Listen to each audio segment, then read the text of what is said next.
श्रीमद् भगवद गीता अध्याय 3 श्लोक संख्या 28।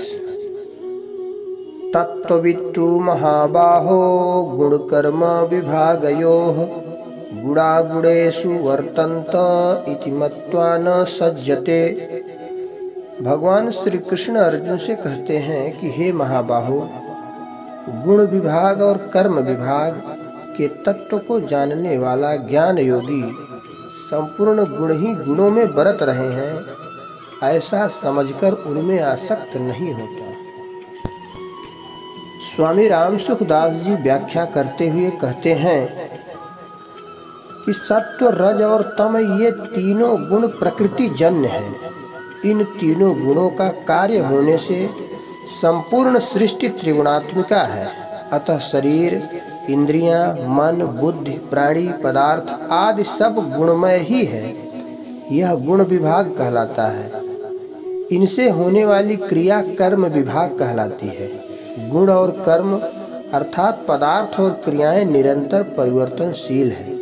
पदार्थ उत्पन्न और नष्ट होने वाले हैं तथा क्रियाएं आरंभ और समाप्त होने वाली हैं। ऐसा ठीक ठीक अनुभव करना ही गुण और कर्म विभाग को तत्व से जानना है। चेतन में कभी कोई क्रिया नहीं होती, वह सदा निर्लिप्त निर्विकार रहता है, अर्थात उसका किसी भी प्राकृत पदार्थ और क्रिया से संबंध नहीं होता। ऐसा ठीक ठीक अनुभव करना ही चेतना को तत्व से जानना है।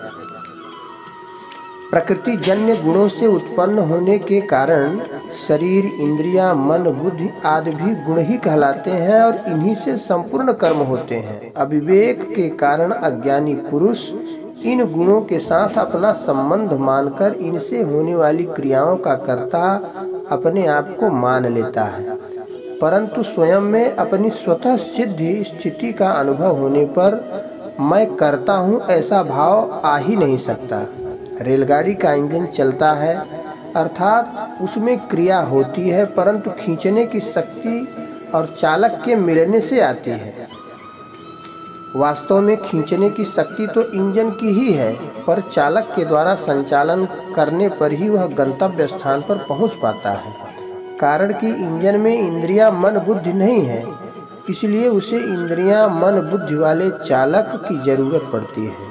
परंतु मनुष्य के पास शरीर रूप इंजन भी है और संचालन के लिए इंद्रियां, मन, बुद्धि भी।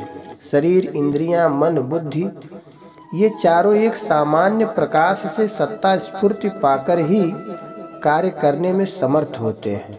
सामान्य प्रकाश का प्रतिबिंब बुद्धि में आता है और बुद्धि के ज्ञान को मन ग्रहण करता है। मन के ज्ञान को इंद्रियां ग्रहण करती हैं और फिर शरीर रूप इंजन का संचालन होता है। बुद्धि, मन, इंद्रियां, शरीर ये सब के सब गुण हैं और इन्हें प्रकाशित करने वाला अर्थात इन्हें सत्ता स्फूर्ति देने वाला स्वयं इन गुणों से असंबद्ध निर्लिप्त रहता है। अतः वास्तव में संपूर्ण गुण ही गुणों में बरत रहे हैं।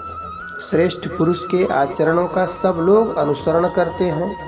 इसीलिए भगवान ज्ञानी महापुरुष के द्वारा लोक संग्रह कैसे होता है इसका वर्णन करते हुए कहते हैं कि जिस प्रकार वह महापुरुष संपूर्ण गुण ही गुणों में बरत रहे हैं, ऐसा अनुभव करके उनमें आसक्त नहीं होता, उसी प्रकार साधक को भी वैसा ही मानकर उनमें आसक्त नहीं होना चाहिए। जो अहंकार से मोहित नहीं होता वह तत्ववित्त होता है।